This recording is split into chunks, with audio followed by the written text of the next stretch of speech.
jelas. Makanya penjelasan di sana ayat itu kan menyoroti para pengikut Yesus yang menyaksikan penderitanya dari kejauhan serta menyoroti penting perempuan dalam pelayanan dan kesaksiannya. Sehingga terus kenalan Yesus itu ini baca merujuk dulu. pada orang-orang yang mengenal Yesus secara pribadi, termasuk keluarganya seperti ibunya dan murid-muridnya. Sehingga perempuan dari Galilea, dengar dulu, aduh gimana? Oh iya silakan. Kau minta menjelaskan, ku jelaskan, kau ngerocos. Oh iya silakan. Nah, perempuan-perempuan yang telah setia mengikuti Yesus sejak awal pelayanannya di Galilea, Maria Magdalena dan ibu Yakobus adalah contoh dari mereka yang hadir di sana. Sehingga mereka berdiri jauh dan menyaksikan orang-orang itu berdiri dari kejauhan menunjukkan kepedihan hati dan mungkin kebingungan mereka. Sudah, stop. Sudah, cukup. Dengar dulu. Dan Sudahlah, menyaksikan cukup. penderitaan Tuhan mereka di kayu salib. Oke, siap. Oke. Apa Ini ya. sih? Jadi tujuan ayat itu harus jelas. Ayat itu baik. untuk mencatat kehadiran para pengikut setia Yesus. Iya, siap, dan menegaskan kembali peran Wis, penting perempuan yang baik. mendukung dan menyaksikan pelayanannya bahkan di saat-saat paling sulit seperti Oke, kita ini saya baca ya. Izin. Saya pakai data ya. Jadi pelan-pelan, jangan nyerocos, jangan emosi. Dibacakan firman, baca firman itu harus ada hikmat, harus kudus, kan begitu. Nah di sini teman-teman, kau bilang kau sudah bacakan tadi sudah bagus itu, cuman kalian tidak paham dengan kalimat itu. Nah di sana dikatakan bahwa semua orang, kau itu terlalu naif. gampang kok di bahasa Indonesia, kok apa susahnya? Lukas 23:4. Sabar dulu. Jadi kau bikin keputusan sendiri. Lu gantian ngerocos tukang bakso. Dia rocos terus. Padahal dia baca satu perikop saya diam tadi. Oke, sabar dulu. Di Lukas 23:49. Semua orang yang mengenal Yesus dari dekat, termasuk perempuan-perempuan yang mengikuti dia dari Galilea, berdiri apa? Jauh.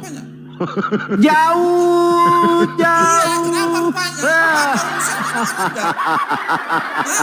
Dan melihat semuanya itu.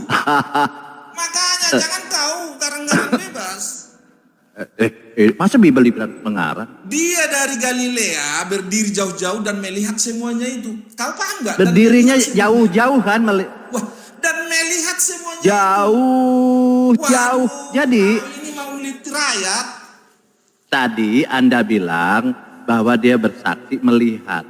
Padahal di sini melihatnya dari jauh. Kalau dari jauh tuh siapa yang disalib? Belum tentu Yesus. Waduh, belum tentu Yesus. Makanya di sini, makanya di sini kita berdebat, berdiskusi, jangan emosi. Kau jangan yang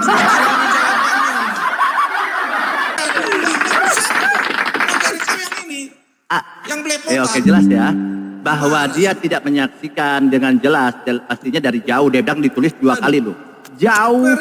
Perempuan yang mengikuti dia dari Galilea berdiri jauh-jauh dan melihat semuanya itu. Apa sih kau ini? Jauh dan melihat semuanya itu. Nah, jadi? Iya, artinya yang disalib itu betul. Bukan Yesus, gampang. Karena narasi toksikmu yang kau kedepankan, sehingga berdiri jauh dan menyaksikan orang-orang ini berdiri di kejauhan menunjukkan kesedihan dan hatinya dan mungkin kebingungan mereka saat menyaksikan pendirian Tuhan mereka di kayu salib.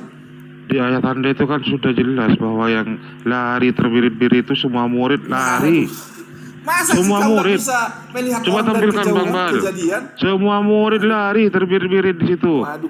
Ya murid lari lah terbirit-birit karena tidak tahan melihat penyiksaan itu. Membuat makanya murid itu lari. Jadi tidak ada murid yang melihat. Iya sabar dulu, nyerocos terus. Nggak bisa diskusi orang nih. Kenapa setiap Kristen ini nggak bisa menahan, tidak bisa mengontrol emosi ya? Itu persoalannya. Ya, ayatnya memang bunyinya begitu. Ya, makanya jangan sepotong-potong.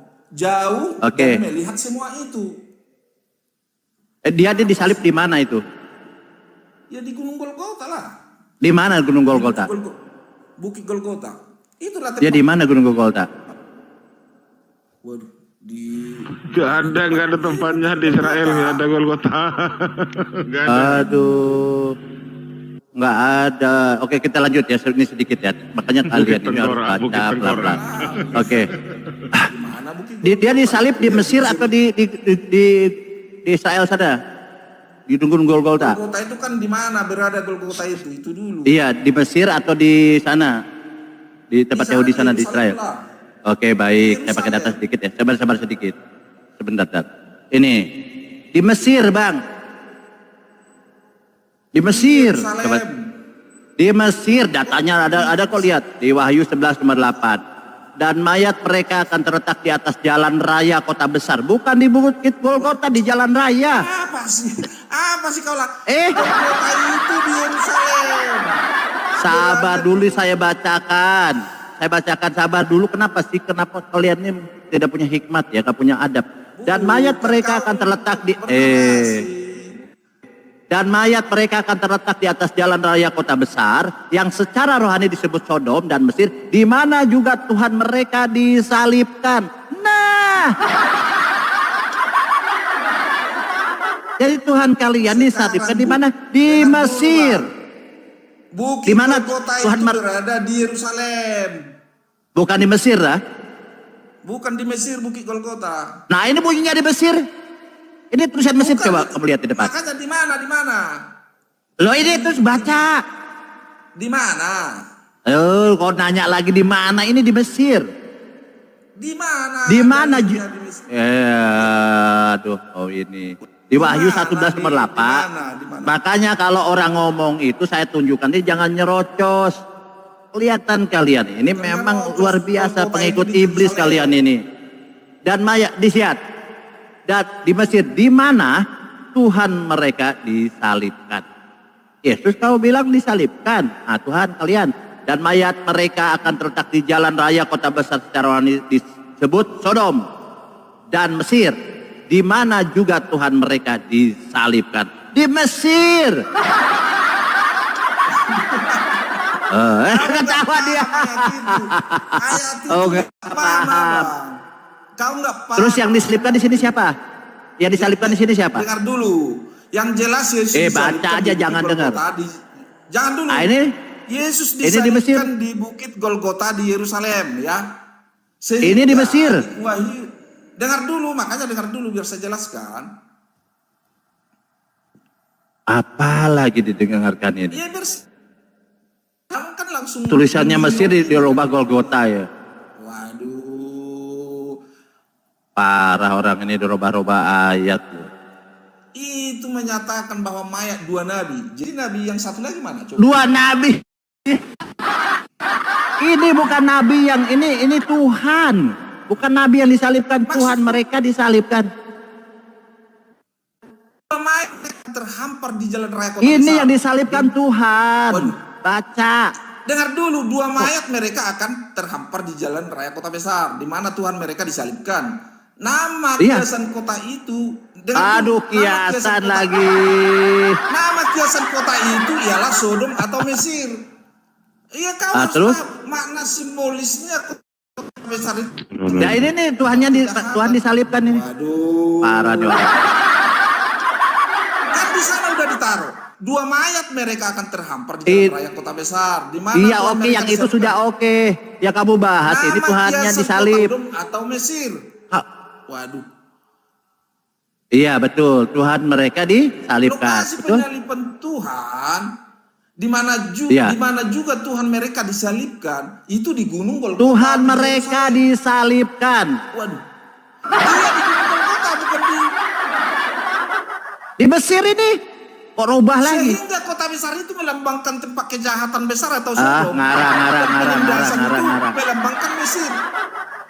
Ngarang. Mesir bilang Iya, Golgota di mana? artinya Mesir kau Golgota. harus paham bahwa Yesus itu secara disalibkan di Bukit Golgota. Harusnya kau lihat oke, Golgota ngarang. itu di mana? Itu sebenarnya kau mau menggiring Ngarang, kemana-mana. aduh. Ya mungkin datanya bunyinya begitu kok. Makanya, bukan Bukit Golgota Oke. itu di mana dulu sekarang? Itu aja. Ditanya lagi. Udahlah, yang tadi Golgota itu bukan Iya Yesus, dong. Kau tetapi jangan yang disalibkan ya. kemana-mana. Jadi itu Itu makna simbolis Bang, Sodom dan Mesir itu, bahwa itu disimboliskan sebagai Sodom. Selamat malam.